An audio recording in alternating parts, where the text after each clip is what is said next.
Hello, welcome to this Zbrush tutorial. In this video I'm going to show you that how can you use this from masking key right here in polygroups to create some groups.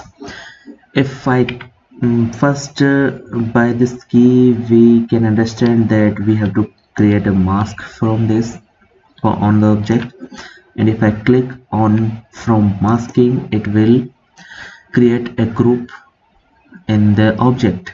But we have seen in our previous video that if we clicked on group mask, then also it created a group, but it will transfer the masks to the another empty surfaces right here.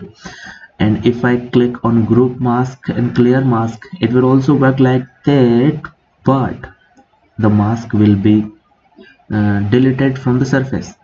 Now if this will be helpful for the creating different masks with the same color. For example, I created another mask right here, and if I click on from masking, then this mask and this mask is created with the same group with the same color.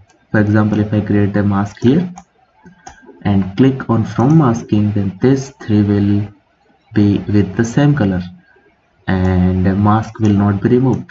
For example, I click on this, so masking, no, I just click on pad, control, press control on a keyboard, make mask, masking.